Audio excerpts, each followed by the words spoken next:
Welcome to Review Rewind, the show where a couple of friends watch movies of old and aim to figure out if the reviewers were spot on or a little off. I'm your host, Mike. And I'm Tristan. And this week, we're talking about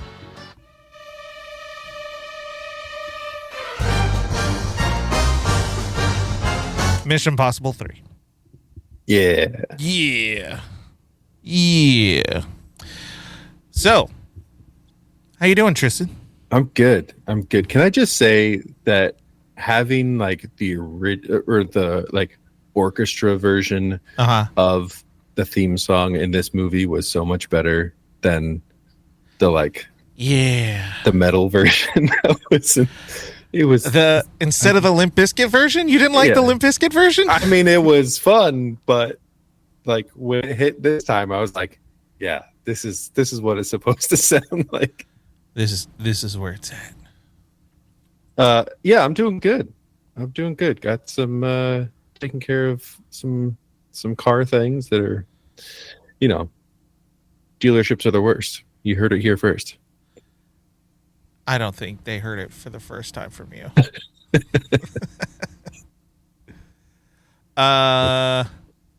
Well, it's good to know that. Oh, wow. He ended up doing a whole lot. Michael Giacchino did the music for this Mission Impossible. And he ended up doing a few others. But then let's see, did he do stuff? He did the music for Ratatouille. Yeah. And he's done a lot, right? He's done a whole lot. He did the Muppets Wizard of Oz. Oh, you got me there. He did The Incredibles. Yeah. I knew his name looked familiar. He did a whole lot before that. He did the video game music for Gargoyles, the video game. Gargoyles video game. And then he did he did a lot of video games. Video game adaptations of movies he did the music for, and then he finally broke out with Redemption of the Ghost. Oh, he did Wonderful World of Disney. Once you do something Disney, you I don't know if that's true. He did Alias, so he had worked with J.J. Abrams. Yeah. Incredibles. I mean, you're looking at some old stuff, like more recently. Hold on. Oh, go. Sky High. Oh yeah. And we just watched that with Ray, so she's well aware of Sky High. But yes, if you go after,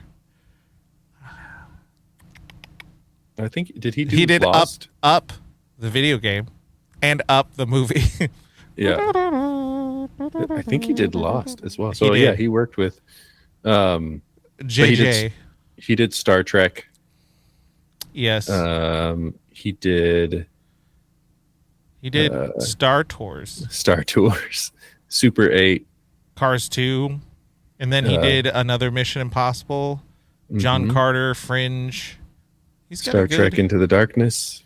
Dawn of Planet of the Apes. Jupiter Ascending. Inside Out, Tomorrowland, Jurassic World, Zootopia.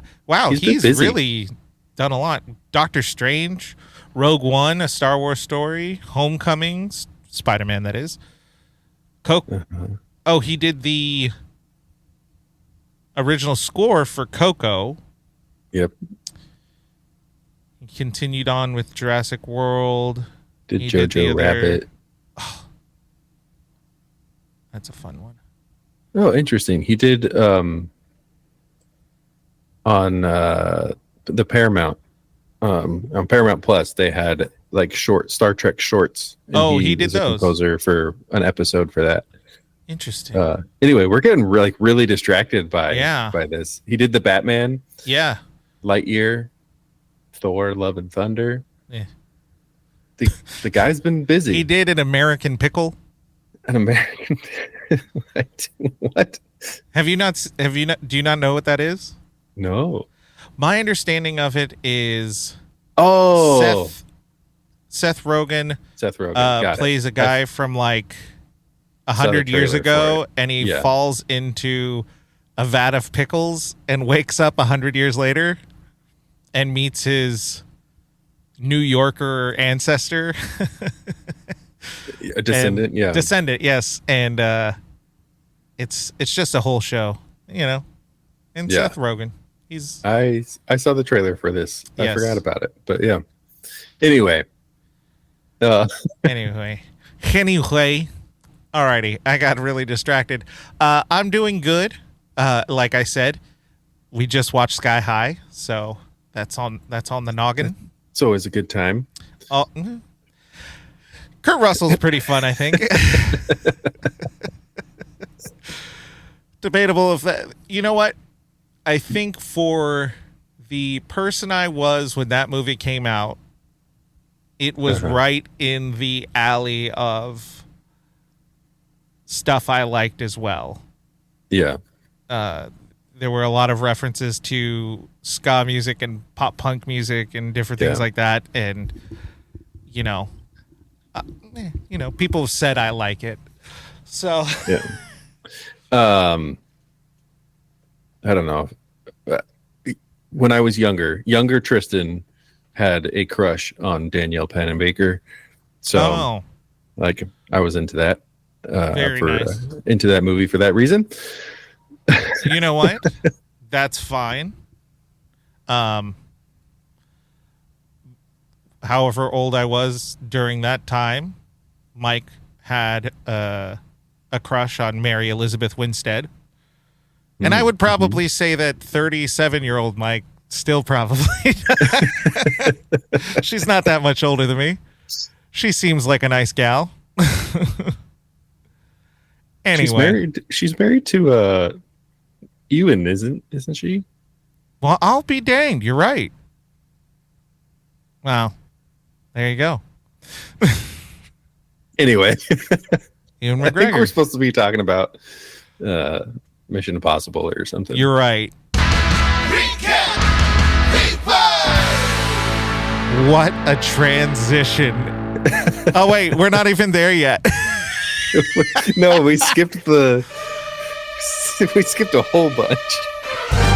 Alrighty, so this movie was directed by J.J. Abrams, produced by Tom Cruise, Paula Wagner, screenwritten by Alex Kurtzman, Roberto Orci, and J.J. Abrams. I had looked at Kurtzman because I was very curious what he had done before, and it was kind of the same deal in that he worked with J.J. prior. Mm-hmm. He was able to write the screenplay for The Island and The Legend of Zorro, and then he wrote Mission Impossible. I also looked into Roberto Orci, and it seems like they're writing partners. So his resume is basically the same. Interesting. And then JJ got writing credit. I don't know how much he was in the writer's room, but he got writer's credit. Actually, no. There's definitely some parts of this movie that are like JJ wrote that. He definitely wrote it or strongly influenced them to write it that way. And I don't know if it was good or bad. We'll talk about it. It was distributed by Paramount Pictures. Produced by production company was Cruise-Wagner Productions and Paramount Pictures. So the same gang. The next one I actually believe will be the last Cruise-Wagner production, because they split up in 2008. Okay. Yeah, I was reading into that. I didn't know that. Rated PG-13, which, with what we spoke about last time, about what they had to do to make that movie PG-13, a lot had changed in 6 years. A lot. Because there are some disturbing images in this movie that I'm still kind of shocked that it's PG-13. Yeah, I agree. Alrighty, release date May 5th, 2006. Just hitting the streets hard on summer, right before summer to get a head start on summer blockbusters. Was a budget of $150 million, grossed $134 in the U.S. and about $400 million worldwide. And like you had said prior, while this is technically a success, it wasn't as high as number 2. Now, this movie is starring Tom Cruise, Philip Seymour Hoffman, Ving Rhames, Billy Crudup. Crudup? Is he the? He's okay. Like even more. Okay, yeah, I don't know. He's American, so I don't know. Michelle Monaghan, Jonathan Rhys Meyers, Kerry Russell, Maggie Q, and Lawrence Fishburne. Maggie Q is ageless. She looks the same. I was watching this movie and I was like, wait, this movie's almost 20 years old. And I feel like Maggie Q still looks the same. That's amazing. Speaking of amazing. Recap!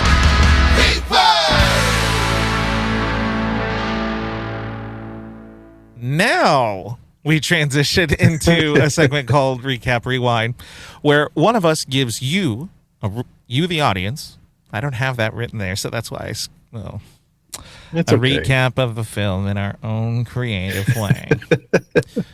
We did that thing, like they did it in the movie where like they show you something that happens later and then they go back. Yeah. Like, that's what we did. We did the credit crawl. It's fine. Yeah. So, with that said, this week we will be honored by the writing ability and the soothing buried tenor of our friend Tristan. I'm going to start you out with the theme. Here you go. Oh, thank you.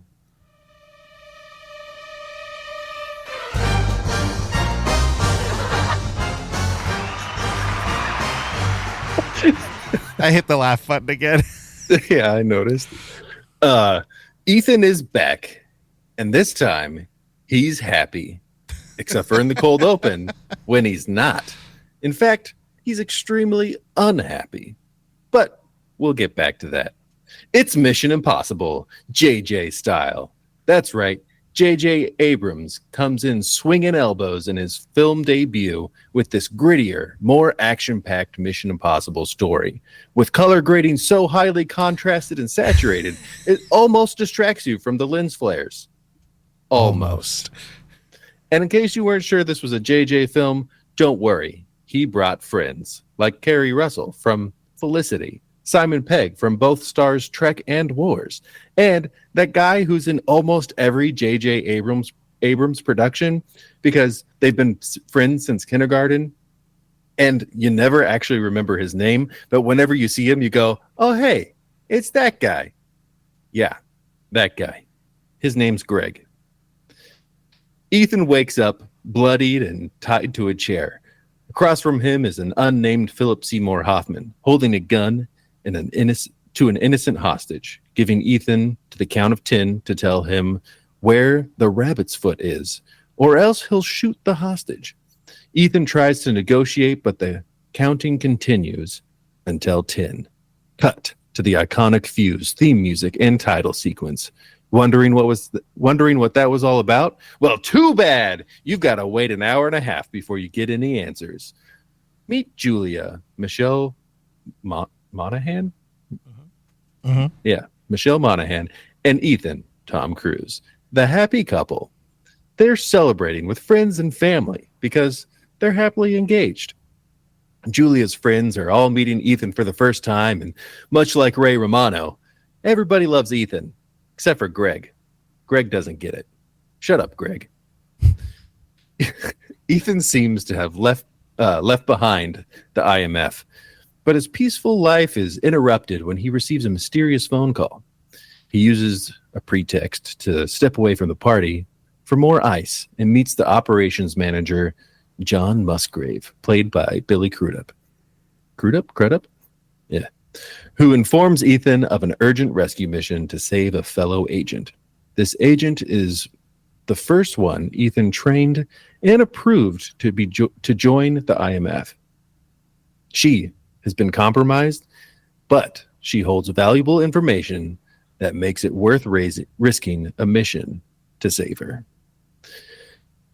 Ethan reminds Musgrave that he's out, but the invitation is left open just in case Ethan changes his mind, which he does. Ethan arrives at the airport the next morning to meet his team, Luther, Ving Rhames, Declan, Jonathan Rhys-Meyers, and Jin, Maggie Q. They set off on their mission. Ethan and Jin infiltrate a warehouse where Agent Lindsay Ferris, played by Kerry Russell, is held captive, while Luther sits in his van creating a distraction with a bunch of big guns controlled by a bunch of big trackballs. Bullets fly and chaos ensues as Ethan administers an adrenaline shot straight to Lindsay's heart, getting her on her feet to escape. Lindsay tells Ethan that she needs to tell him something, but he needs to turn off his comms. But before she can say anything, they are pinned down by gunfire and must fight their way out of the building. As they board their escape helicopter, Lindsay starts yelling in pain and holds her head. Ethan scans her with a tool that he just happened to have. I don't know. And finds that she has an explosive that has been inserted into her brain. Pulling out a defibrillator, Ethan plans to short the explosive before it can go off, but is unable to do so in time. And Lindsay dies in Ethan's arms. Back at IMF headquarters, Executive Director Theodore Brazel, Lawrence Fishburne, reprimands Musgrave and Ethan on the mission failure. I think this is the first time that we probably get clarity on the hierarchy of IMF. Anyway, they lost an agent, and the computers retrieved from the warehouse were fried in the chaos. Ethan and Luther went to check in the lab if the lab had salvaged any data from those computers, and we meet Benji Dunn, Simon Pegg. Benji informs him that they found information about something called the Rabbit's Foot, and that Owen Davian, played by Philip Seymour Hoffman, the man who captured Lindsay, would be meeting someone at the Vatican. Ethan asked Benji if he knew anything about this rabbit's foot, and Benji goes on a rant about something his teacher once said to him and blah, blah, blah. I assume it's world-ending kind of stuff, but that's just speculation. For those familiar with Abrams storytelling, you'll recognize this as the mystery box, a form of a MacGuffin, an item that, much like Schrodinger's cat, may hold huge significance or maybe nothing at all. But either way, it will move the plot forward. We never know what it does or why anybody wants it. We just know everyone wants it. And for the most part, that's fine until you get to the end of the movie when they rub it in your face that you'll never know what it is. And that just kind of feels rude. Yep. In one of the most satisfying mission sequences to date, Ethan and his team head to the Vatican to intercept Davian, unbeknownst to Musgrave, and the team successfully retrieves a briefcase and captures Davian. Davian is awakened by Ethan, who starts interrogating him. Throughout the interrogation, Davian remains calm and responds to Ethan's questions with questions of his own. Davian warns Ethan that he has no understanding of the situation and that he will find his fiancée and harm her. They touch down in DC and load Davian into an armored escort.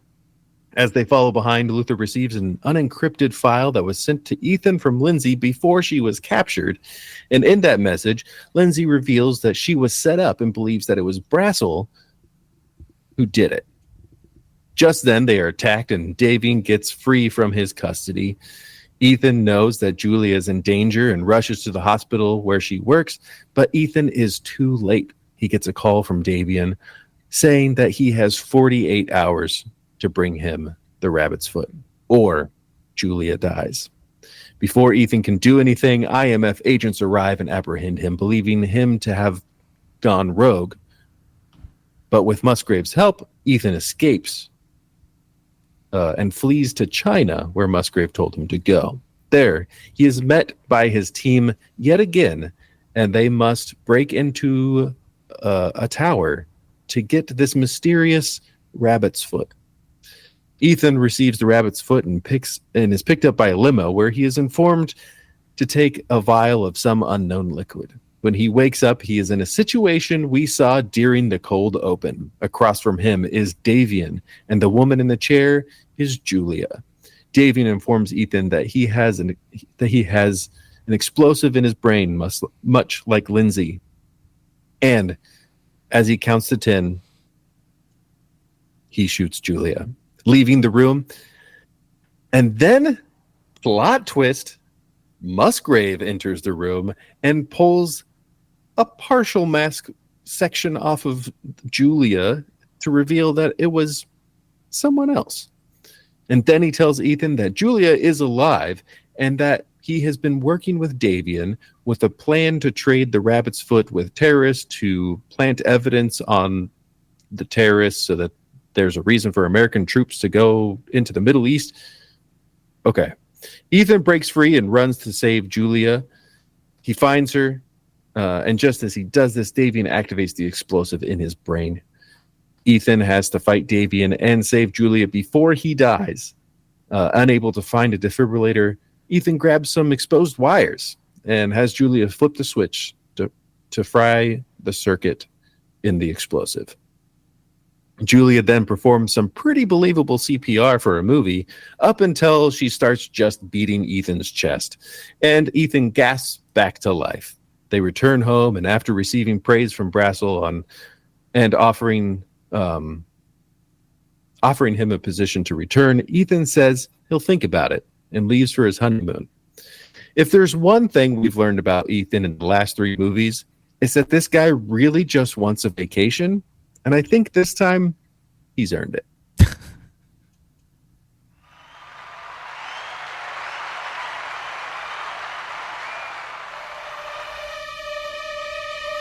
Nope. Oh, teaser. Wonderful. That nailed it. Thanks. And yeah, hit some points that I feel like we need to talk about. Uh-huh. Yeah, sometimes when writing these, it's hard to find, like, okay, I don't want to get too lost in the weeds, but I also want to point some things out. Right. I want to recap the thing. Right.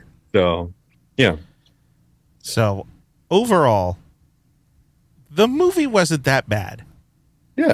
And I hate to start that way, but let's be honest. I think we talked about this. This was J.J. Abrams' first feature film. Mm-hmm. The writing staff, while they had done a lot of stuff, this was kind of their first big feature film as well. Right. While J.J. Abrams has a pretty big, like, he had a resume. Felicity had 77 shows. Do you know who co-created Felicity? Who? Matt Reeves. So it's so funny that they went from Felicity to some of the biggest movie properties of all time. Right. Anyway, with that said. Fun fact that I discovered. Yes. J.J. Abrams was part of, like, he was one of the directors for the test short for the original version of Shrek that had Chris Farley instead of Mike Myers. Yeah. Wow. Which is, like, that was his first project that he's credited for, which is really weird. Anyway, completely off topic. That's awesome. So, overall, I thought it was pretty good. There are some Abramisms that happen that do kind of take you out of the movie. Mm-hmm. there are some cruisisms that are in full effect. We got our running scene. Oh, we got multiple running scenes. Yeah, he ran a lot. He made up for his lack of running in the previous movie. I will say the slow motion was an upgrade from what it was with John Woo. It felt appropriate. There was still quite a bit of it, but it felt appropriate. You're right in that the contrast was so high that I was so distracted that I don't remember the lens flares. Yeah. They happened. I remember them happening when it was one of those instances where a light was shining directly into camera. Mm-hmm. So it made sense why there would be a lens flare. Yeah. But I don't recall. I ended up not looking for them because I was just like, oh. Yeah. These dark colors are haunting the screen. So dark. Yeah. Yeah. It definitely, they got, I was trying to pay attention to the lens flares. I think the first one that I saw was when he went to the 7-Eleven to meet with Musgrave. And it was just like a subtle one. So it wasn't that big of a deal. Mm-hmm. And then they come out in full force when they go and save. Right. Because there's Lindsay. Flashlights everywhere. There's flashlights. There's street lights. Yeah. There's people. Which I talked about it with you, but that wind turbine, windmill scene, the windmill portion was filmed where I grew up in Palm Springs. Yeah. And looking at the scene, it was very funny because it took me straight out of the scene because I'm like, okay, I'm supposed to believe this is wherever it is. It just looks like Palm Springs. Like that just looks like the desert area where those windmills are. Yeah, that's the thing about when they film things in areas that you know. Right, that you recognize. And like super recognize. Similarly to in the Obi-Wan show, there's a scene that was filmed where we used to work. Right. And like as soon as that happened, I was like, I know where that is. Yeah, yeah. We were also kind of made aware of it, but we knew. Yeah, we knew. Even if we weren't made known, we'd be like, I've been there before. Yeah, I know that tree, that specific tree. What did you think of it overall? I liked it. I felt like it was better than, it's definitely better than 2. I think it was an improvement to 1. To me, this one is the first one to like, the whole movie felt Mission Impossible. Yeah. You know what? Maybe I'm off in this, but the first one and the second one had moments that you were supposed to feel disturbed. Mm-hmm. When people got stabbed in the first one or the drama occurring.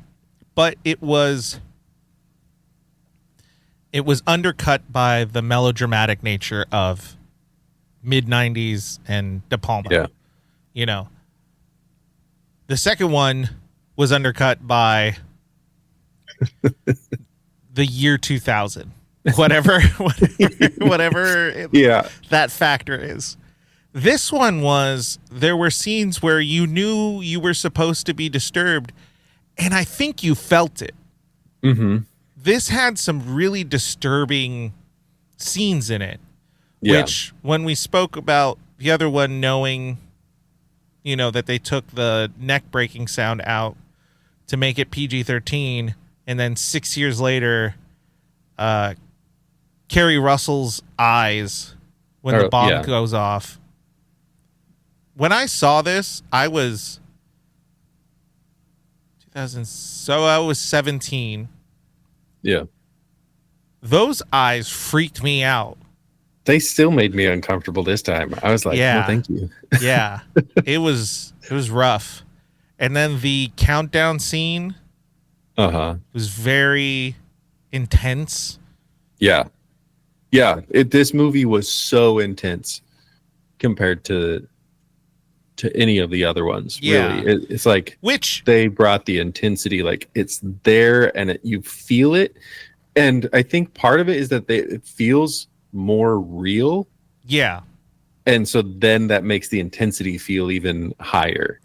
And even in I'll get to this later, but even in the way that they filmed it, it makes that grittiness, that intensity of like the things that are supposed to make you uncomfortable, like it raises that even more. I think the idea of intensity is a good mark of a Mission Impossible movie. Mm-hmm. The first one had a lot of false intensity or undeserved intensity, in the sense that when you watch the scene, whatever was happening, the actors, whatever it may be, you knew in your head, like, this is supposed to be intense, but it was lackluster. The second one, you knew it was intense, but because everything was so over the top, you couldn't take it seriously. Right. This one really took away a lot of those factors and just made it intense. Mm-hmm. The pacing was much better. I will say there were definitely some parts where it felt like it was dragging a bit. Where I was just genuinely thought, I think I'm bored. And I went on my phone, and then I had to like put it to the side and stop. Nope, can't be on my phone. Mm-hmm. So, any other thoughts on overall? It's a funny thing going into this movie. I've been watching most of the movies that we talk about with Gloria, and on this one, she was like, I'm not excited about watching this one. Right. Because the last one was just so bad. Right. And I was like, you don't have to. And she's like, no, I'll do it. I want to do that with you. So let's watch it. Let's do this together. And so we watched it. And then at the end, she was like, okay, I can probably watch the other ones with you. So I did try to count lens flares. I got to 6, and then I was like, this is not worth my time. But next time we'll do it as a drinking game. Yeah, so much better than Star Trek. Yeah, for sure. Who knew there were that many lens flares in the cold, deep darkness of space? Because there's so many lights; they're everywhere. And then I mentioned it in my review or in my recap, but that mystery box, man, JJ loves it. He loves it, and I felt like it slapped me in the face this time. He's getting me to angrily curse. Like, I just that, which I'm sure we're going to talk about this more, but it's just like we will because they are definitely on the didn't like, right, and we'll talk about that more later. What did you like best about the movie? What are some aspects you enjoyed? Yeah, I thought the stunts and, like you said, the usage of slow motion during those stunts, they were so cool. When that missile hit the bridge and he shot to the car. Oh, yeah. I know the bomb and the explosions. Well, no, the explosion was probably practical, but, I know there are CGI aspects to it. Yeah, but he got thrown into that car. Yeah, they probably, I don't remember what it's called, but he probably had a wire, and they pulled him into that car, and he looked like he hit that car, which I think he did. Yeah, it looked very real. that is one of the scenes that is like stuck with me for so long. It also may have been at the theater that I went to as a kid. They had like the pre-roll thing, and I think that was one of the scenes that was like the theater like welcome to. Oh. And it was like it was a bunch of movie scenes that were happening. So and you I think it was artificially implanted into your brain as something memorable? Yeah, I think they just every time I watched a movie, they're like, "Hey, remember this?" And you're like, and your response is, "I do, I really do." Remember that. Like another scene that was just like, "Oh, that's cool," was him like leaning out of the car to shoot the tires out of the car behind them. Like it was just the stunts. A lot of the action and the stunts were fantastic. Yeah, agreed. I think the action in this one. Did I write this? I don't think I wrote it down. The action in this one was like so much better. Right.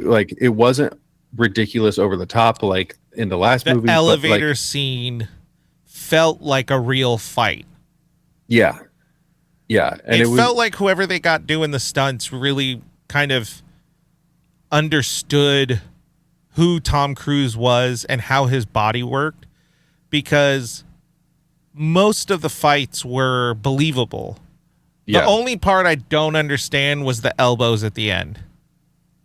Yeah, I mean, I get that he's like protecting his head, but just him going, it was a little bit weird. I think it is technically a fighting style for I don't think MMA. That's the only. I don't think this is the only movie he's done that. Yeah, and this one I don't even think it's Mission Impossible. I think there's other properties that he's done that kind of. Jack Reacher. I think he did that in Jack Reacher. Yeah, I mean, this one is like he's holding his head because it hurts so much. Right. So he can't take his hands away because they soothe his brain. I don't know. But yeah, like the fighting just felt right. The action, and then like in that the filmmaking, like even though we're not seeing all of the action because there's a lot of cuts or there's a lot of stuff going on in front of the camera, the camera's moving a lot more. All of that builds the intensity. Right. And I think this movie did that kind of stuff well, where there's some movies where there's so many cuts and the camera's moving so much that you can't tell what's happening at all. In this one, when you needed to see him fighting, we saw him fighting. Right. When he was running away from bullets, like then it was a little bit messier and it was okay because it puts you in that scene. So I liked the action and the stunts and that kind of stuff. I really enjoyed the team. Yeah. Like the team was there. They were competent. Yes. It was a team effort throughout this whole movie. It wasn't just the Ethan show as much as we've seen in the past. Like this one is everywhere he went, he had his team. Right. And he couldn't have done what he did without his team. Right. Ving Rhames is the supportive best friend. Was great. Jonathan Rhys Meyers, great, because they did a really good job. The Italy stuff was really good. It was good. It was believable. I don't, if we have a listener who is a native and or fluent Italian speaker who can speak onto whether they were actually doing a believable job, I don't know. It's all Italian to me. I don't know. Hey.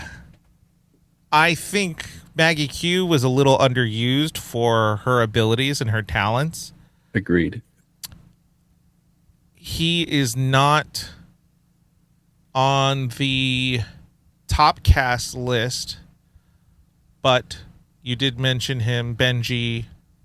Why am I blanking? Simon Pegg. Yeah. He felt a little forced in the sense of his screen time, but I think maybe they were setting him up for a future in the Mission Impossible movies, or he just got enough screen time that fans enjoyed him, and so he really was someone that they wanted to have back. I mean, this would have been right during the prime of of the movies that he was doing, right? Shaun of the Dead would have been right before this, I think. 2004, yeah. Wow, how did I know that? Yeah, so I think he was becoming a bigger name in the U.S. Right. Well, considering his role in the story, he was on the lower totem pole, but he had just really been introduced to American audience in a big way. Right. Because he had done lots of British stuff. He was actually in Band of Brothers, but Shaun of the Dead was a worldwide success and huge in America. Yeah. So that introduced him to America, and this felt like one of those first steps into bringing him into American filmmaking, embracing him into right. Yeah. So I think that's really what it was. But because he was someone that people would recognize and be excited about, I think they gave him a little extra time than if they just had somebody else in that role. Right. I think Jonathan Rhys Meyers and Maggie Q would have been cool to see in the other films. Why, whatever reason maybe their timelines didn't work, contracts, whatever it might be, but they were really fun. They were a really good team. Yeah, I enjoyed the way that they interacted with each other. That's another thing, is I feel like the way characters interacted just felt so much better this time. Mm-hmm. And I think overall the writing, there was an improvement. Yeah, it was a lot better. In the dialogue, I feel like the one-liners were actually something that I enjoyed rather than being like, oh, that was weird. Right. So yeah, like all those interactions felt more real. It felt like this is actually an interaction that could happen. Most of them. There's still the cheesy movie lines that happen, or the cheesy sequences, but I feel like overall this was a big improvement. Agreed. No blatantly gross misogynistic characters. Huzzah! Ooh. Yeah. Yeah, I think that was a big thing that we kept coming back to in the previous ones. And like this one is like, hey, I think we made it through without having having a cringe moment of like, I don't think that feels gross. Is it the Bechdel test? Is that what it's called? It's the one, two ladies talking to each other and not talking about a man. Is that the one you're talking about? Yeah, Bechdel test. Correct. I don't think it passed that, but less misogyny. It didn't pass that, but we didn't also have people saying, I hate women. Yeah, well, yeah. So. I was going to say, Davian did, but I think he hates everyone. Yeah. Speaking of which, Philip Seymour Hoffman is terrifying. He's so good. He is terrifying. Oh, so good. It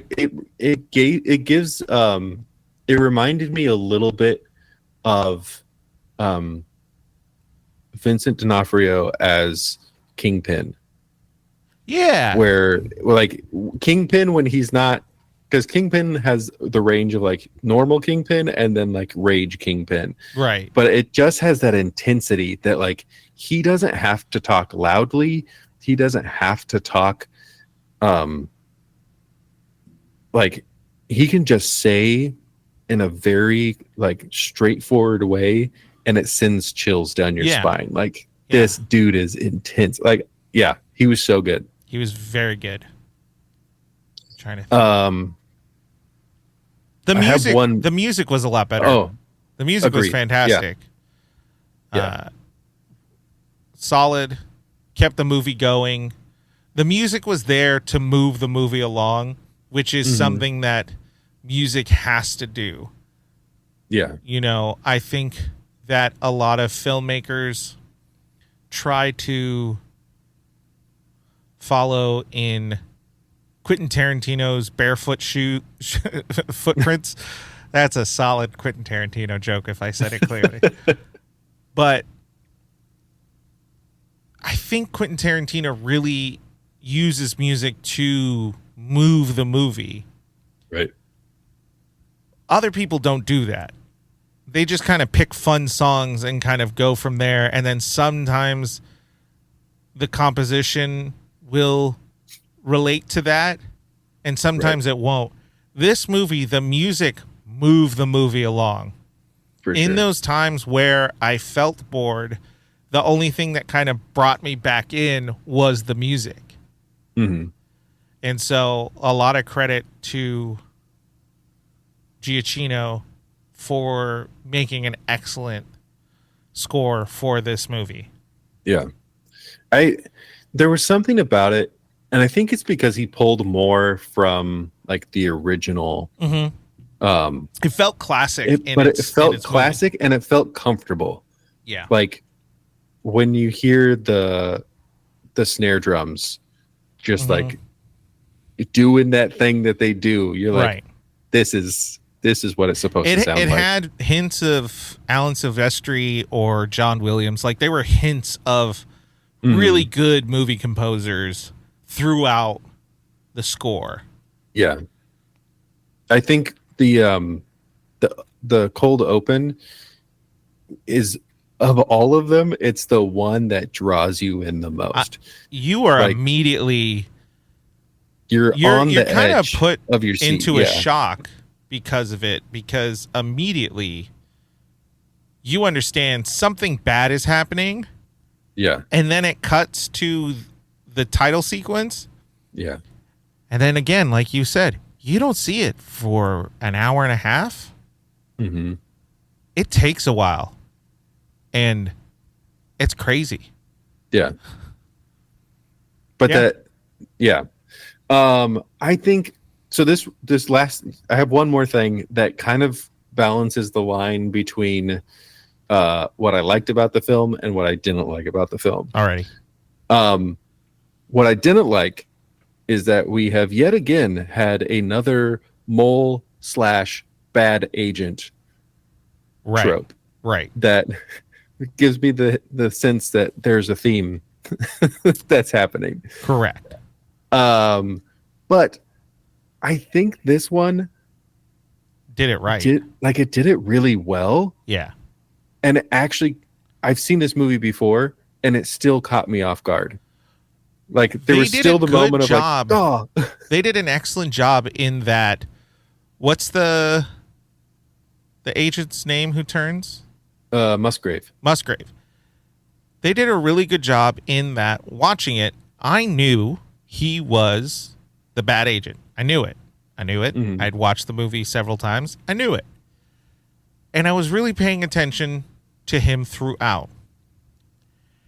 And he somehow, and let's attribute it to the actor, he somehow perfectly gives no indication and yet still gives indication.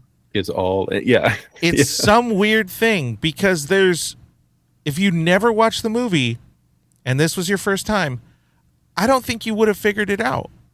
Mm-hmm. Because Lawrence Fishburne, he is treated as a questionable character throughout the whole thing. Right. Throughout the whole thing, you are questioning his motives. And then at the end, they do that thing where it's like, oh, he was pretty nice. Yeah. He's pretty nice. He wasn't that bad. It wasn't just that the perspective. Bad. He was just in a mood. Yeah. Like, that aspect, you really do think it's him. He feels like the mole. And then when Musgrove is revealed, it really is a moment. Like, it kind of takes your breath away in that moment. Wow. He was the one who was it? Yeah. Amazing. It's so good. And we should have known because we actually like a mission commander for the first time. We should have known something was up, because the last 2 times mission commanders we have not liked, and this time you get this guy that you're like, oh, I like him. He's on Ethan's team. Like, they're working together. We're seeing a lot more of the IMF dynamic, which is fun and interesting because we don't really get to see that. And they're like, oh, I'm on this guy's side. He's on our side. It's all great. And then he's like, nope, he's been behind it the whole time. And you're like, oh no. Wait. Plot hole? Plot hole. Plot hole? Tell me. So we should have gotten an idea that he was the mole when he lied to Lawrence Fishburne's character. Oh, when he's like, oh, did you know about this? And he says, yes. Yes. So he lied. So we should have taken that moment as, oh, why would he lie about that? Yeah. Second, and this is where the plot hole comes in. Why wasn't he in trouble when it all goes bad? Oh, right. Because he admits that he knew, like he did it. Because Basil comes in and he says, hey, can you get me that report? Blah, blah, blah, blah. Or I don't remember the order of it. But Ethan gets taken. Right. His team gets taken when they like come back. Right. Why didn't he? That's a good point. You know what? Touché. I bet you they explain it, but I'm just realizing now that it makes no sense that the team are the ones who are being treated in that way, and why isn't Musgrove's also being treated that way? Yeah. I get, okay. So the way that I interpret it, and I think the way that they wanted you to interpret it, is that when he says, did you know about this? And he says, yes. And he said, good job. Is Ethan, like, he's worked with Ethan before. He knows that Ethan sometimes does things. Right. And Ethan even says, we're doing this so he has plausible deniability. Right. So if it goes south, he can say, I have no idea what's going on. But too late. Since it didn't go south, he says, oh yeah, I knew that was happening. So he could take the credit, which, like, but then it goes south. It's kind of weird. But here's what happens. I think he doesn't get in trouble because it doesn't go south until after. They get back. They put him in the armored vehicle, and then it goes south. And so I think they blame Ethan. Right. Well, they blame Ethan because he ran away. Well, yeah, and I don't think they're blaming Ethan for like doing a bad job. I think they are playing at Ethan was involved. Right. But they think he's involved because he ran away. Yeah. So Musgrave wouldn't be getting in trouble at that point. I guess you're right.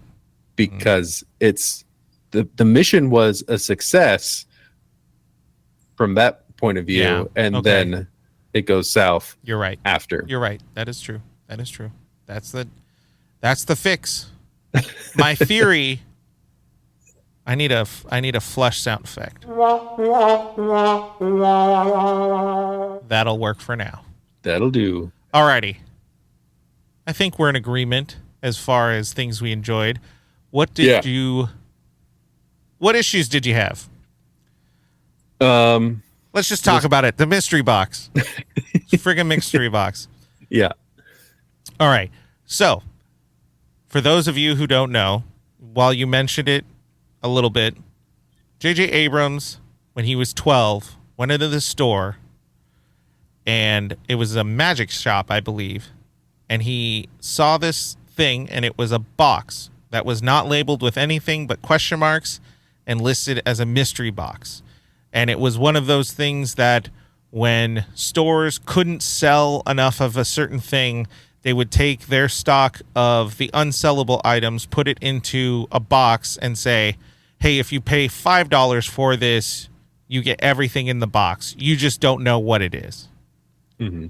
So he bought this, and in his 12-year-old mind that has stuck with him through his 40s, Which, that's the thing no one talks about, is that he came to this when he was a kid. Uh-huh. He developed the idea that sometimes the aspect of the mystery box is more important than what is actually inside of the mystery box.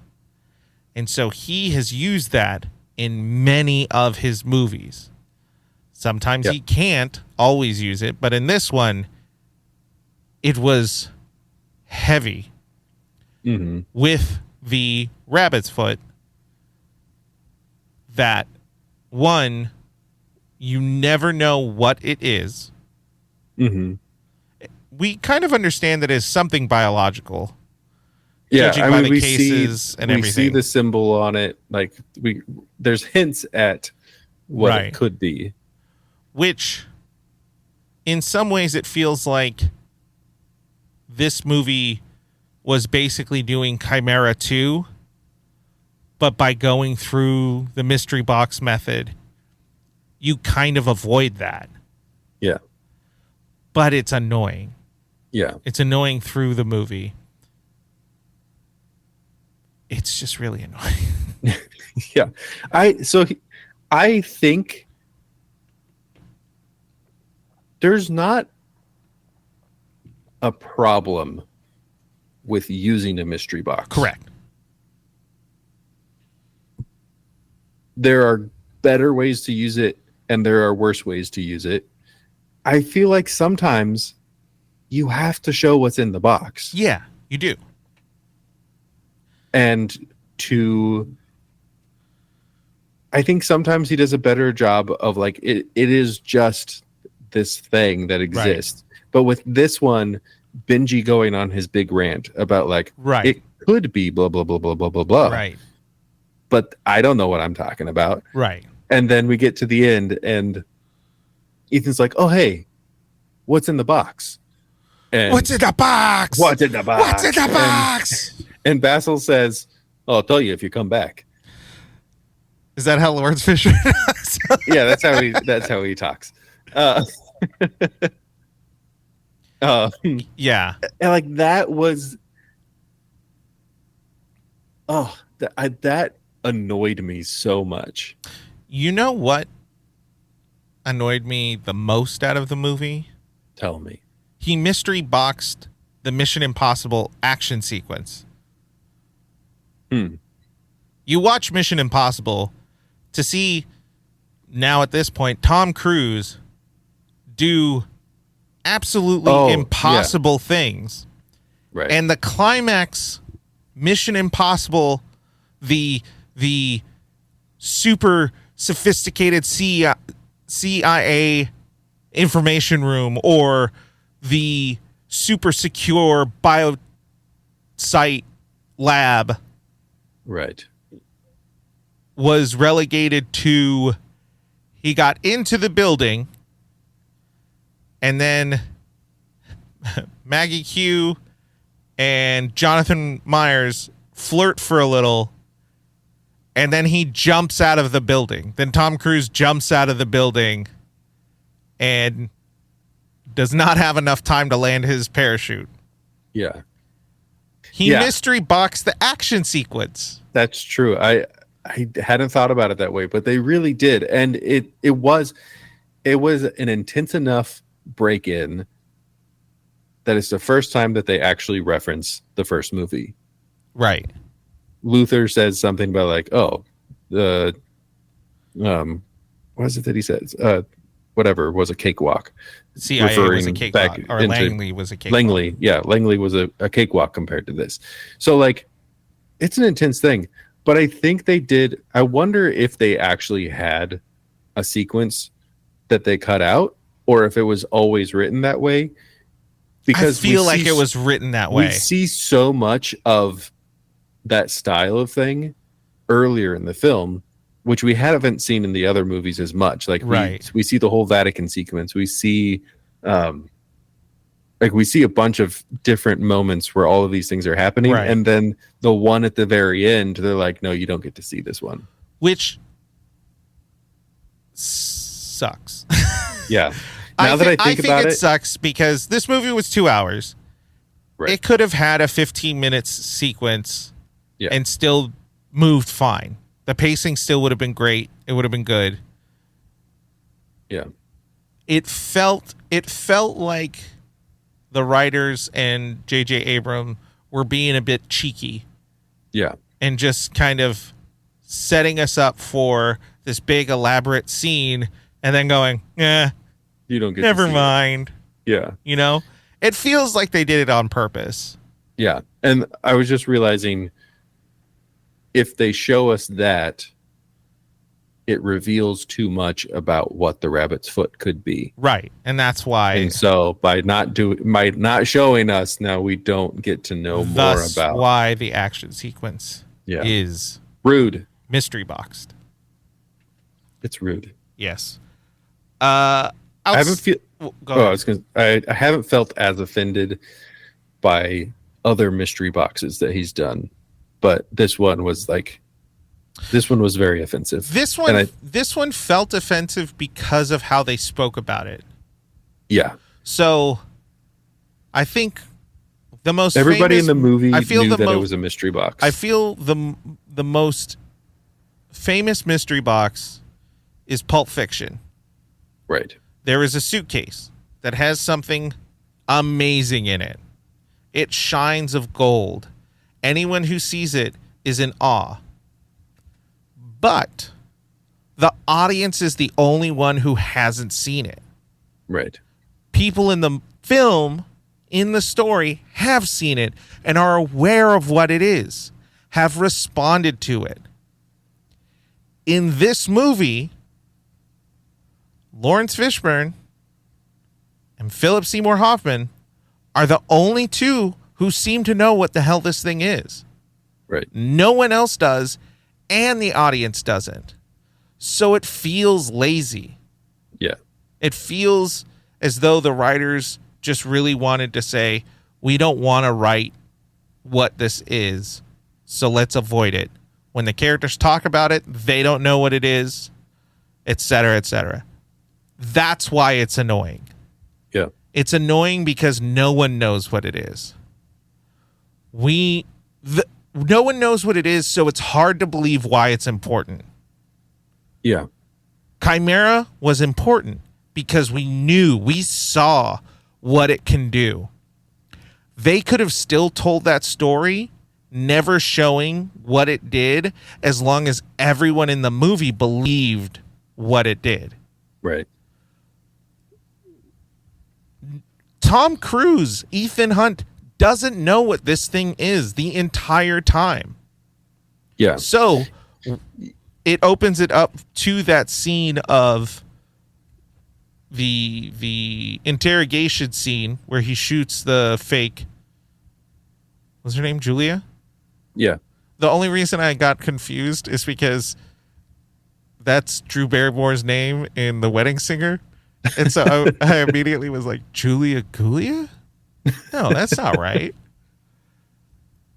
But that's why it feels offensive, is because you have done everything pretty well to suspend our disbelief, but because you're not allowing characters to understand what this thing is, it lowers that suspension. Right. Because what is the motivation for what Ethan is doing boil down to? He goes to save Lindsay and then she dies. And so then his next motivation is, we don't really know what this thing is, but we know that he's trading something, and he's the guy that killed my friend. Right. So we're going to go finish the mission. Which the motivation enough for the motivation for Ethan to accomplish whatever goal, to get Seymour Hoffman's character, was strong enough. Right. You almost didn't need this thing. Yeah. You could have just said he was Interpol's number one. Mm-hmm. That's enough motivation to do whatever it is you need to do to get him. But adding this extra thing hurts it almost. I know it's supposed to be another more weight to make the motivations believable, but it almost hurts it. Yeah. And in some ways, I feel like it's okay for Ethan not to know, because if you think about the motivations, he's going after him because he killed his friend, right, and then he gets him, and then he goes after his wife, mm-hmm. and so that's his motivation to go like get this thing or your wife dies. Like right. That makes total sense. But I think you're right. It's the way that they talk about it. Even Ethan never needed to really know what it was, mm-hmm. because his motivations weren't based off of this massive weapon. It's based off of more personal stuff. But I think if at the end, Lawrence Fishburne could have said, instead of being like, well, I'll tell you if you come back, if it was like, that's need to know, or like if he said something different that wasn't so like smug and in your face about the fact that they're not going to tell us what it is, mm-hmm. I think it would have felt better. And if they made it less of a pivotal point of the story, and it was like, hey, he's after this thing, but that thing doesn't matter. Mm-hmm. Then it would, like, you could have still had somewhat of a mystery box, but it wasn't the thing that was moving the story along. But the fact that they're like, hey, this thing could be an apocalyptic, like, world-ending thing, so we have to stop him. Like, no, we already know that he's a super bad dude. Right. So we should stop him because he's a super bad dude. But also, they never give that to us. That's why it's annoying, because it isn't just, hey, this thing, it's super apocalyptic, blah, blah, blah, blah, blah. It could be. Yeah. We don't know what it is. We need to catch him because he has something that could destroy the world. Or it could be the recipe for Hot Pockets. Yeah. He has a cat that's either alive or dead. Yeah. We have to go stop him. Yes. That, if Lawrence, if my good friend Lawrence had said, what was it? And Lawrence responded, remember Sydney? Yes. Yeah. A lot worse. Just something. And then to give us like, Ethan could have breathed a sigh of relief and gone off and would have been okay. But they kept it from everyone. Yeah. That's what was annoying. And they keep it from everyone, and they do it with a smirk on their face. Yeah, it feels like they're being vindictive to the audience a little bit. Yeah. Anyway, that was the major thing I didn't like. That was the big thing. Some of the pacing I wasn't a big fan of. I also wasn't necessarily a huge fan of the story structure and the events in how they go, because we start out with the intensity of, the countdown, and then we have the lighthearted party of Ethan is retired, and then we have the intensity of the mission, the failure of the mission, a very disturbing death for Kerry Russell, and then they get chewed out, and then it's kind of slow, and then it speeds up to Vatican City, which that's all great, and then it slows down again, and then it kind of slows down some more, and then it speeds up again, and then slows down and kind of crawls. and then it just speeds up, and then it just feels like there's a skip, which is the mystery box building, and then it has a steady pace after that. Yeah. Those choices feel rough. And I know that they're building story, but it feels like certain aspects could have been avoided, whatever it might be. The reason I say that is because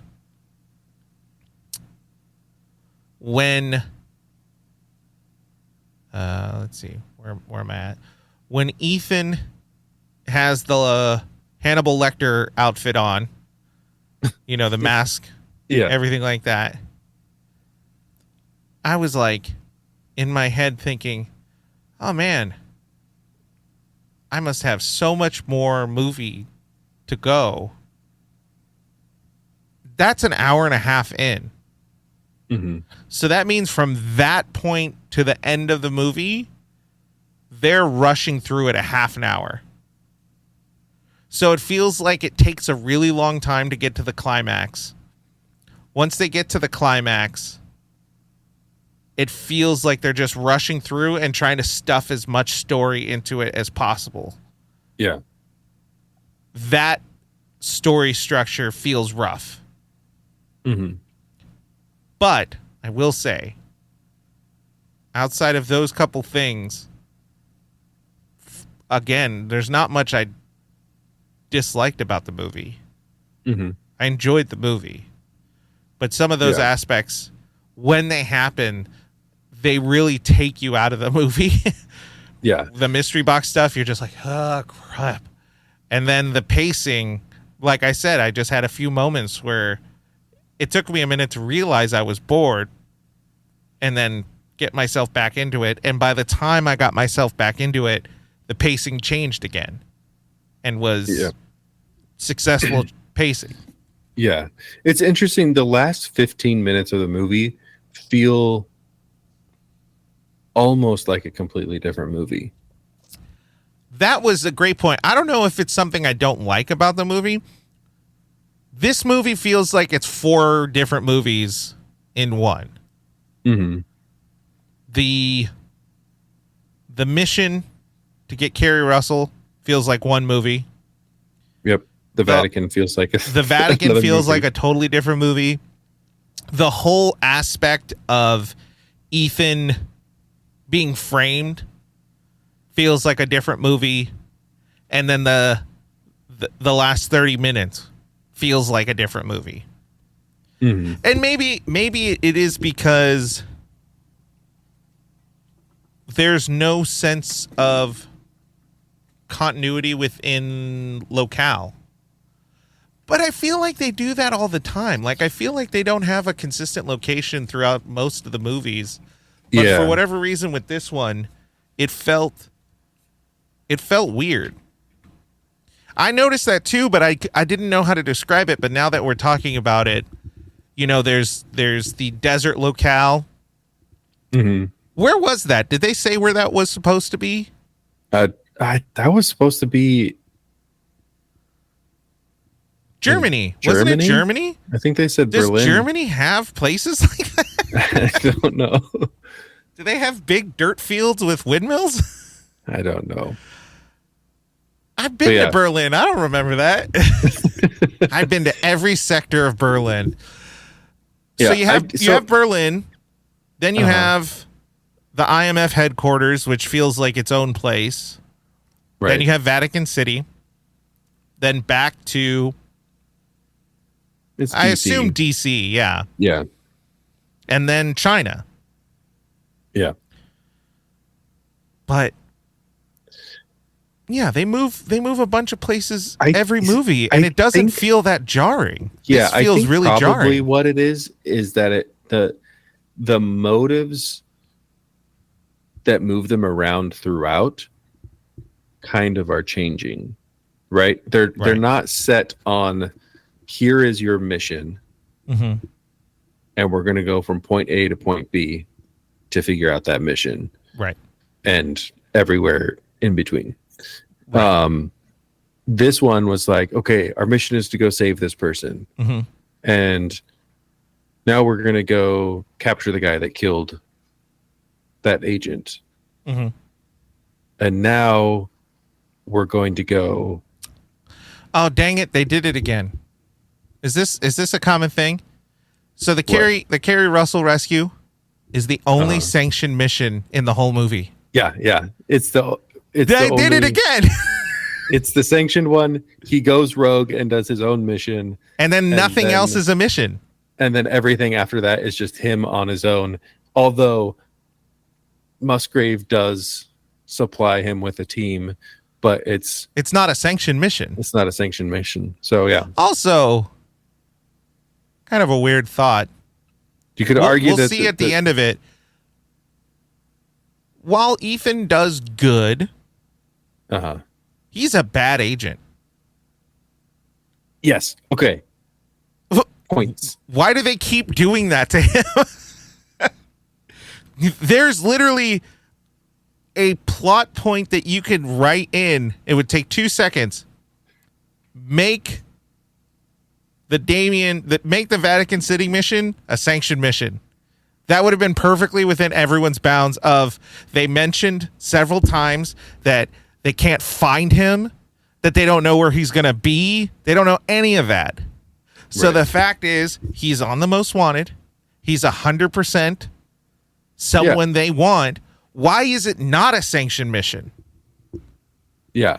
Unless it would make more sense for Ethan to not trust either Basil or Musgrave, and then him be like, we're going to go do this because we can't trust the higher ups that can approve it. But he doesn't know that at that point. Right. He's going rogue. Why did they take so long to show that? That felt forced at the end.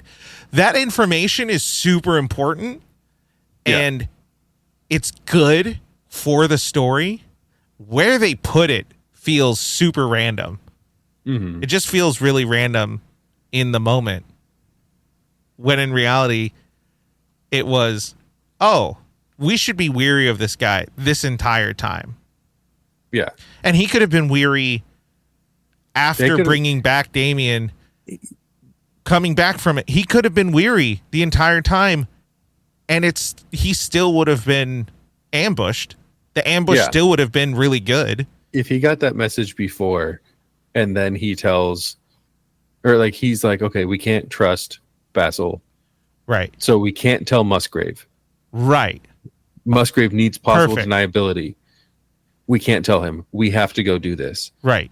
And then they go and do it, and then the ambush happens. The ambush happens, and it would all make sense because it could have been they told Musgraves. Yeah. And then they feel as though Russell, what was his name? Russell? Basil? Yeah. Like Basil? Yeah.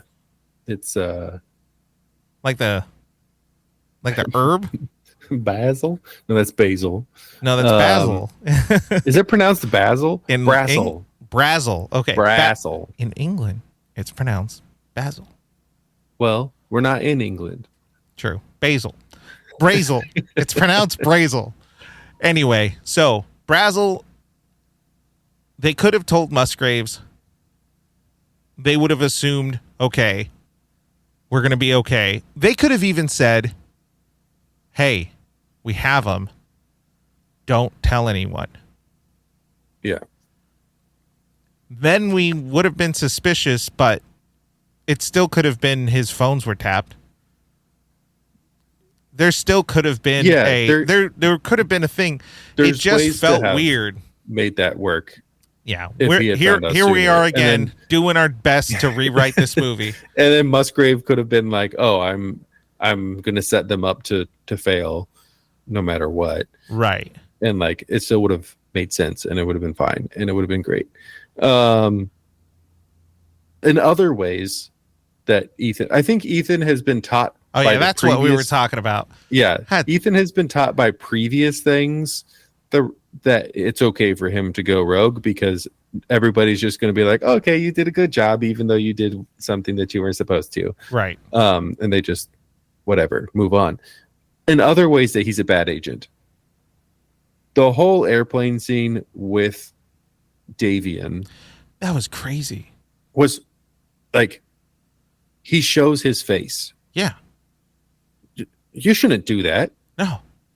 Also, Luther just yelling his name. Okay, that's an aspect of this Mission Impossible force and James Bond that I've never understood, in that call him by name. 007, but everyone calls him James Bond. Everyone else has a moniker. Q, M, whatever it might be. The Impossible Mission Force, not a single freaking person has an alias. Not a single one. They have aliases, but they don't use them. This is like when there's like a Batman movie and they have radios. And he's like, Bruce. Yeah. It's not, he's saying it out loud. Yeah. Oh. Speaking of putting your hand to your ear and saying Bruce, Declan in the whole Vatican mission just kept putting his hand up to his ear and being like, oh, I'll be there in just a second. Like, you are a trained agent. How many missions have you been on? Do not touch your ear in public. Right. Like, you don't need to do that to be able to talk. That annoyed me. Yeah. So this is something that Gloria wanted me to comment on. She had an issue with the Vatican sequence. Ooh, interested. She had two issues with it. Okay. One, they blew up art. I was thinking, I did not think of that the last time, and this time I saw it when they blew up that wall. All I thought was, why are they blowing up that wall? That's historic. Couldn't they find just a brick portion that no one cares about? Nothing on it. Yeah.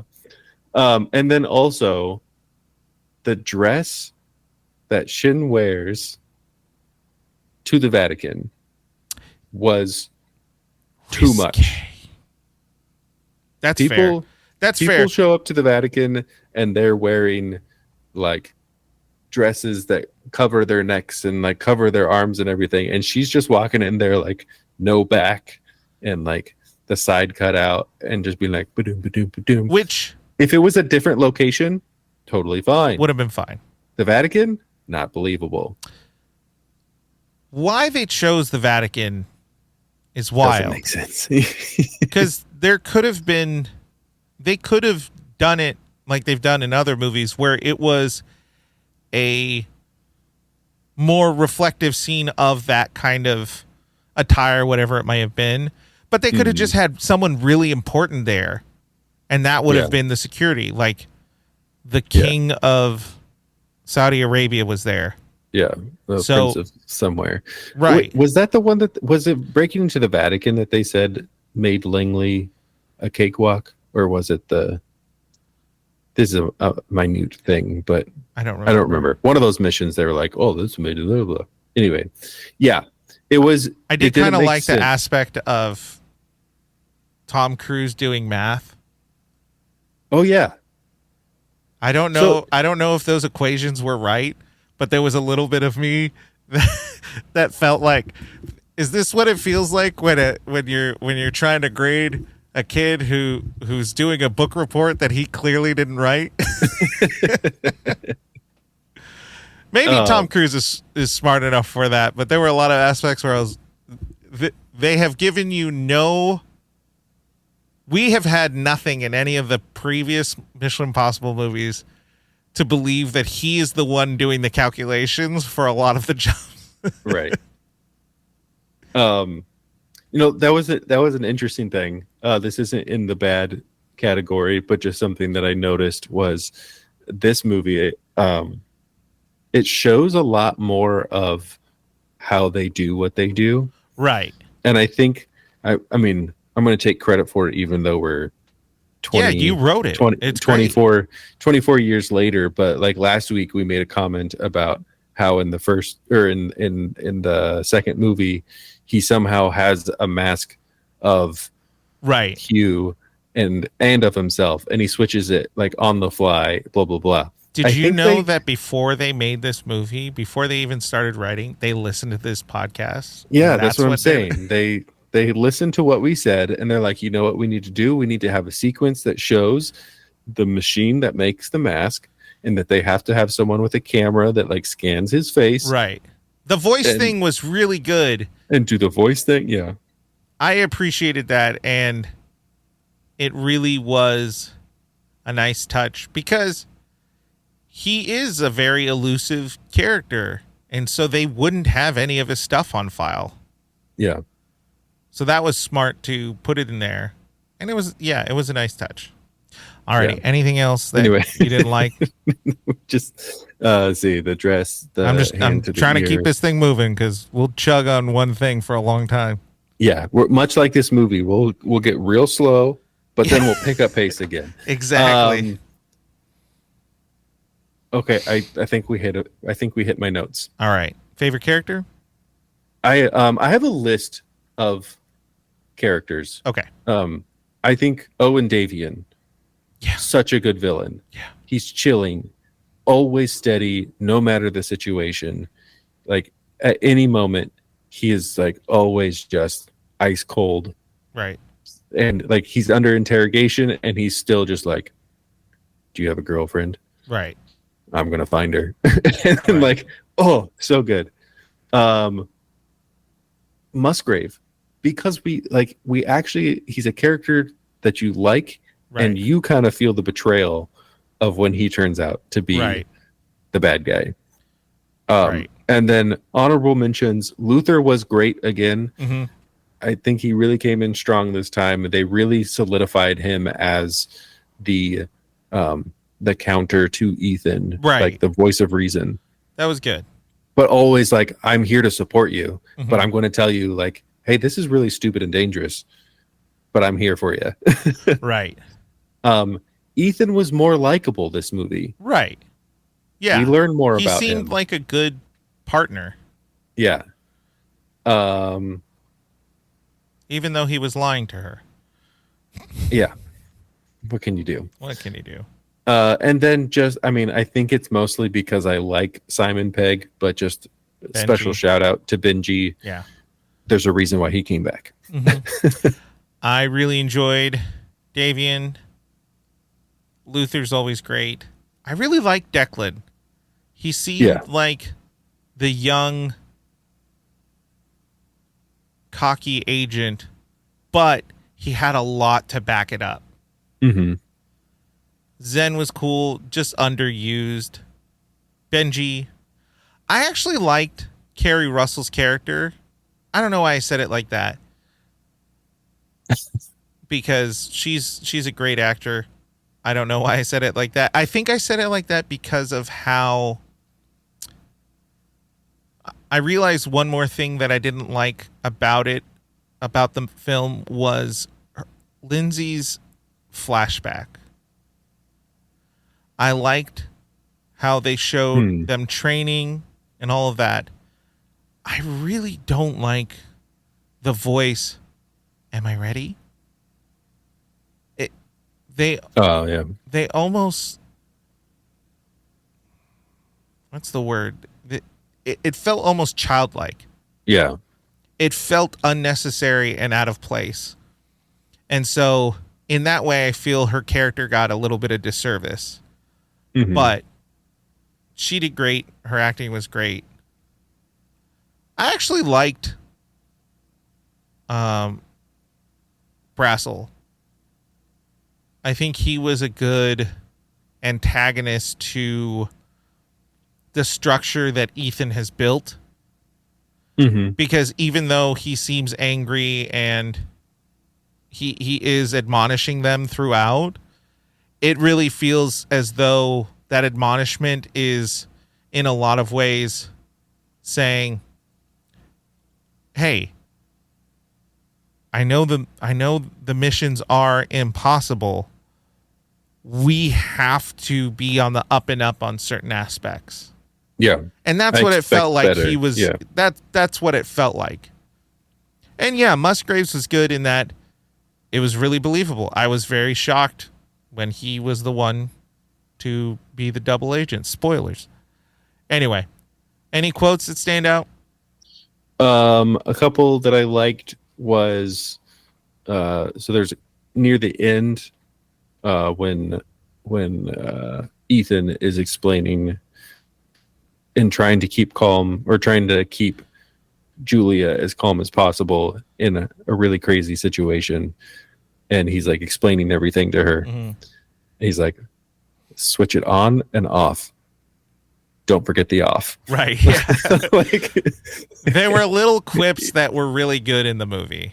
Yeah. The one-liners were much better in this movie. So much better. Yeah. And I think the fact that we both just had multiple people that we listed off of like who our favorite characters was speaks to the fact that like the characters were much better this time. I can't quote it, but Declan's Italian thing the whole time where just when they're like I can't yelling quote at each other. Not just when they're yelling at it. I don't know if that's a jab at Italian people or not, but when he gets it all fixed and he's like, hey, perfecto. Yeah. and then he's like, ciao, ciao, and then all the people are like, ciao, like nothing happened, even though every single one of them was arguing. Yeah. It's so good. When Ethan gasps back to life after getting CPR and he sees Musgrave like shot on the ground and he goes, you did that? Wow. And she whispers, yeah, so quietly, but she does say it. It's like, you did that? Yeah. It's like, where was that? Where did that come from? I've never heard that before, and I had earbuds in. That was the only reason I heard it. That's the reason why you heard it, yeah. And I think my favorite line that like stood out the moment that it was said was when the red wine gets spilled onto Davian's shirt. And Jin is like, oh, I'm so sorry. And he's like, it's fine. I always spill red wine on my custom white dress shirt. Yeah. And just like walks away. It's like, oh, it's so good. It like such a good bad guy. It speaks to like just how much of a jerk he is. Yes. Like it's so good. I liked when Ethan is explaining what he does called the IMF. What's it stand for? Impossible Mission Force. Shut up. Yeah. They took a few jabs. The blow the car. Oh, it's such a nice car. And yet, do it. Yeah. Or I really appreciated just like the coworker moment of they take out the center console of the car. Luther moves the manhole and he's just like, what's up? Yeah. Not much. What's with, or nothing. What's up with you? Nothing. I think that's a nice testament to Philip Seymour Hoffman too, because he plays this scary, scary guy. And then he does the playful banter. Right. As Ethan, but he does it really, really, really well. Really, really, really well. Yeah. Yeah. I don't know. It's great. It's good. Yep. I do like the Ethan. I have the rabbit's foot, but I can't make it to the roof. Declan, what the hell do you mean? You can't make it to the roof. Where are you? Ethan, look up, look up, look up. Just him yelling is very... In this movie, his yells feel right. Right. They don't feel inappropriate. He doesn't feel like he's abusing the person he loves. Yeah. Yeah. Alrighty. That's all we need. These don't need to be quotable movies. They have their moments, and I think we talked about them. Unless you got another one. Nope. Good.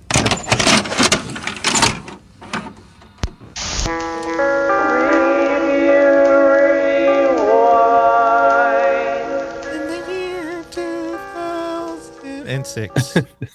Now it's time for the Review Rewind, where we take a look at positive review and a negative review, and we see where we fall.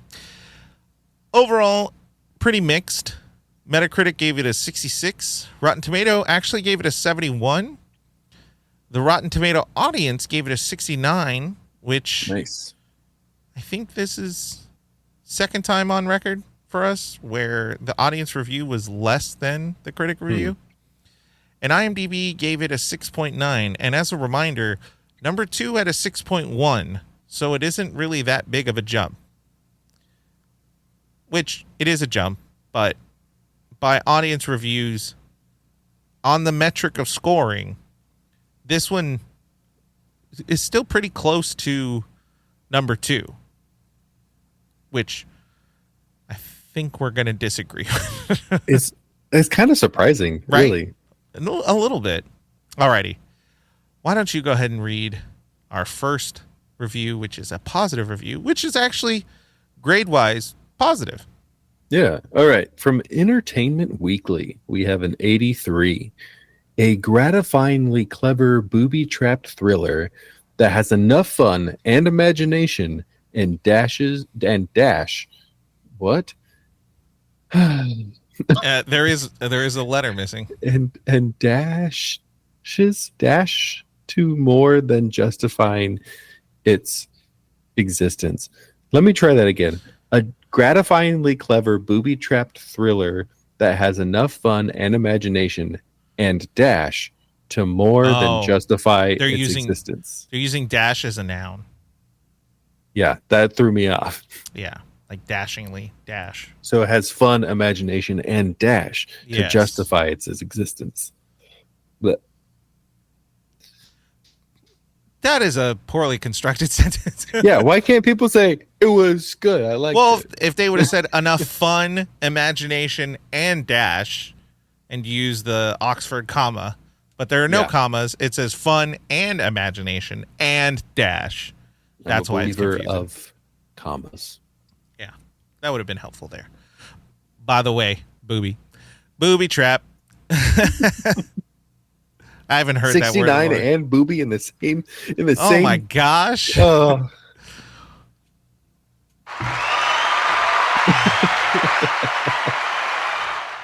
Our second review is from the Dallas Observer, and it is a 40.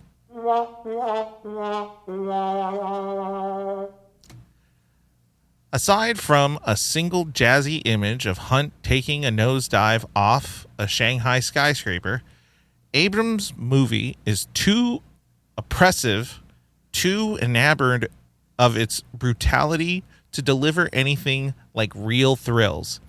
Its deeply unpleasant tone nearly takes you long even for Wu's cartoon absurdity. It nearly makes you long even. Oh, nearly makes you long even for another poorly constructed sentence. Yeah. Even the document is like, this sentence is weird and underlining it. We need to start critiquing critiques, which I guess is what we're doing. Yeah, that's kind of what this show's about, isn't it? Yeah. I think the spirit of what they're saying has validity. I don't think the overall conclusion is accurate.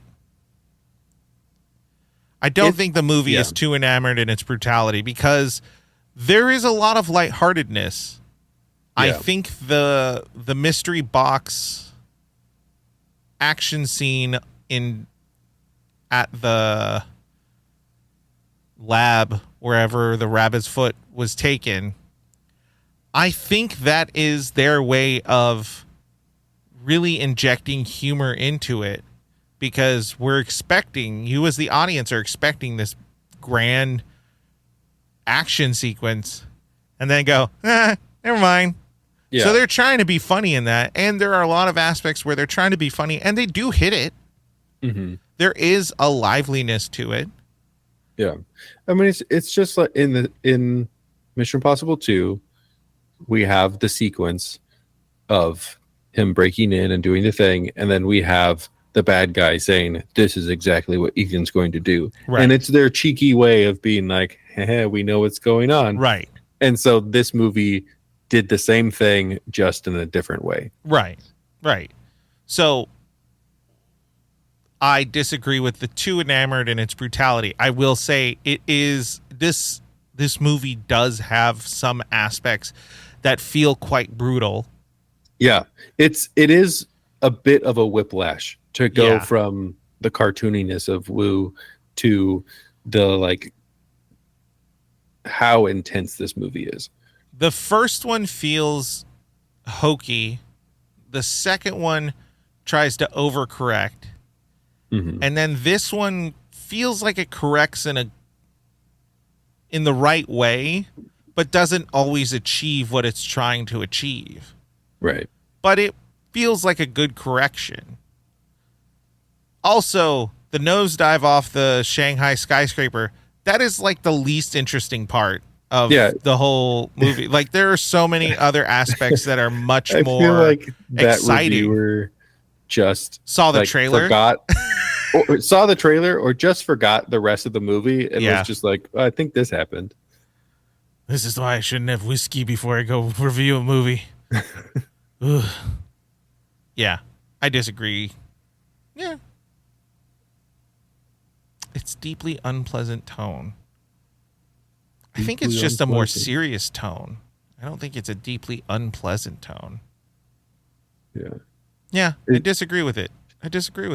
Yeah, I can see where they're coming from, but I don't think I agree with it. I was just looking back at the previous two movie ratings, and according, like, they're very close. Like, they're surprisingly close in how they've been rated. Right.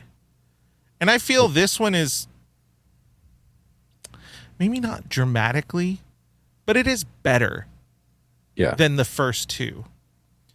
I would say the tone does, like you say, whiplash a bit. But if you were going to start watching Mission Impossible movies, you could start on this one and be fine. Yeah. It would, the further story would make sense. Right. There are references to this movie in 5 movies. And 7. So it makes sense to... Yeah. And this movie only makes one very subtle blink and you miss it reference to the first one. And it's not even a big enough reference to be like...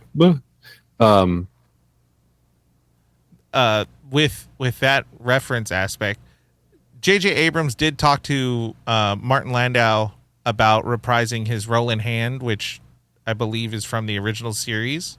Yep. And Landau was like, nah, I'm good. No thank you. Because he wasn't too stoked about the direction of the... I mean, he saw the second one and was probably thought, this is so far from what I worked on.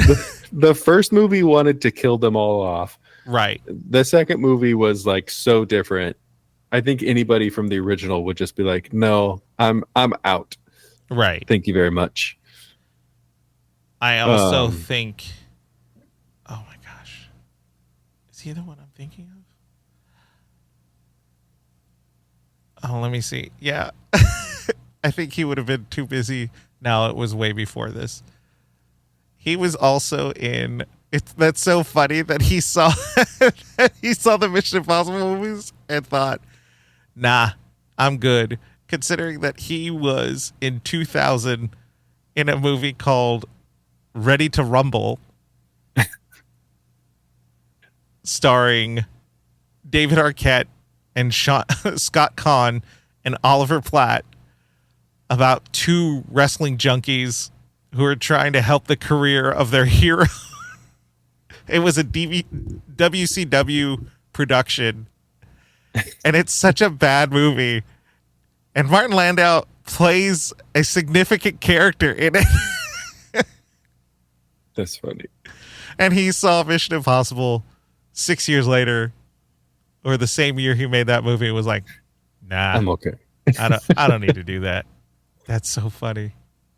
Priorities, man. Priorities. Oh, I had a thought and then I lost it because we got distracted by Martin Landau. I'm sorry to say. You know what? I'm not sorry to say. I always get distracted by Martin Landau. So what grade do you get this movie? I give it somewhere between a C+ and a C. It hits C. The only reason I don't give it a B is not because of anything it did wrong per se, but in a lot of aspects, and I feel bad saying this, it does kind of feel like someone's first big motion picture. Mm-hmm. And so there are a lot of things that distract from the movie and make the movie hard to watch. But it's still a pretty good movie. Yeah. It's still worth watching. It still has a lot of great aspects to it. I just don't know if I would give it a B per se. Mm-hmm. Maybe B-. Maybe B-. But nothing real higher than that. And I'm probably being too strict. I feel like this is a movie that once we start watching 4 and beyond, I might revisit my grade for this one. Right. At the end of watching it is when I like to give it my like initial thought is this grade, and then depending on how our conversation goes, sometimes I allow that conversation to sway what I think. I think I gave it a B. Yeah, that's fair. That's fair. But like I do think that when we watch future movies, I might be like, that one's actually a C. But right now, I feel like it's a B.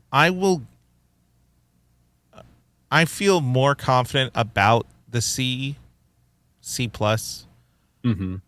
because I know what's in the barrel. Right. Like, I know what's coming down the line. Right. And I shouldn't. That shouldn't motivate the next step. It kind of does. Yeah. And so I feel comfortable putting it in that C spot. If it was just these 3 movies, if it was just Mission Impossible 1, Mission Impossible 2, Mission Impossible 3, I'd probably put it at a B or an A for how they are comparatively. Right. But I think because we did, or at least I did, I don't remember yours, but, I gave Mission Impossible 1 a D, the next one an F. Right. So this one getting a C, it's like, from those aspects, this is an upgrade. It's going up, yeah. And we'll just keep going up from here, hopefully. I don't know. Yeah. I don't disagree with it. And I would I could probably, once watching, like I'm trying to like keep in mind what's coming in the future, but not letting that influence what grade am I giving it right now.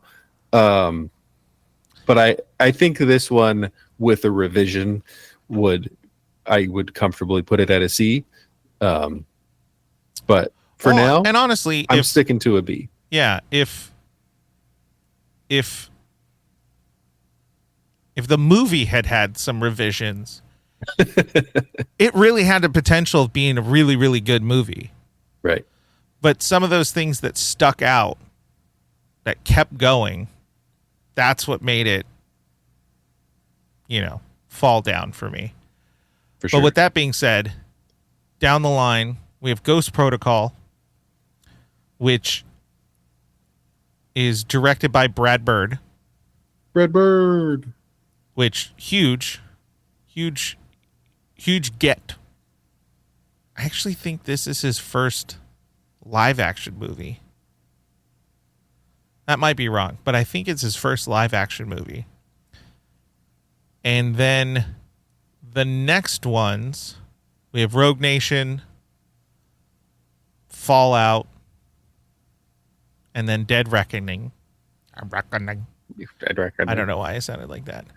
Those are all directed by Christopher McQuarrie. I think they're written by him too. I'm assuming a whole lot here. We'll learn it back then or when we get to it. And I think that sets the stage for, 3 whole movies that focus on one story. It's the first time that there's actual traction within one storyline. Right. Because Ghost Protocol, I think, it hints to something, but it's still its own singular storyline. In the same way that this one, sometimes they, rub it in your face, but it's just one movie. That's it. Rogue Nation, it took another almost 6 years for that movie to get made. Oh, no. Sorry, not Rogue Nation. Ghost Protocol. Because that's 2011. And then Rogue Nation was 2015. And then Fallout was 2018. Dead Reckoning 2023, and we're still waiting for the next one. But that was the start of continuity that we hadn't had before. Right. It seemed like the first movie they were working real hard to destroy all continuity. Yeah, they were like, "What if we just blew it all up?" That's a great idea. Alrighty, so we got a B, BC, somewhere around there. Yeah. I think. If we were gonna put it on an actual scale, what would you put it on, like a out of 10? Like an 8 straight ahead, or? No, I'd probably be like a more of a 7.7-ish. Yeah. Like a high. I'd be like a C. I'd be like a 7.5 or a 7 point, somewhere around there. So we're not too far from Rotten Tomatoes or even IMDb. We're a bit higher, but we're there. It's cool. It's cool. For sure. I remembered what the thought was that I had. We were talking 40 about minutes why. Ago. Yeah. Why Declan and Shin didn't come back in the future.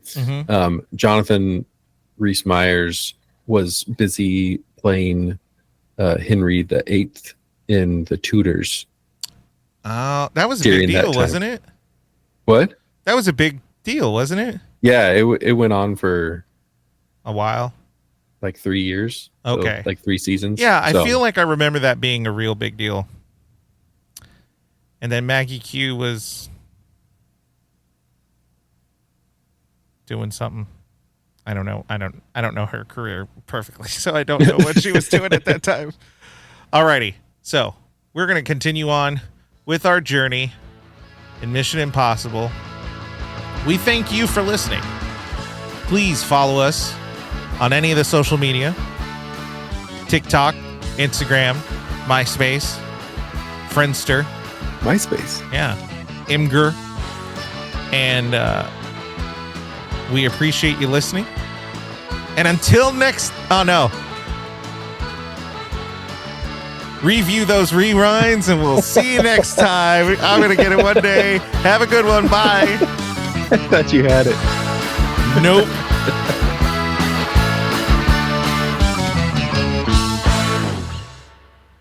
Drats.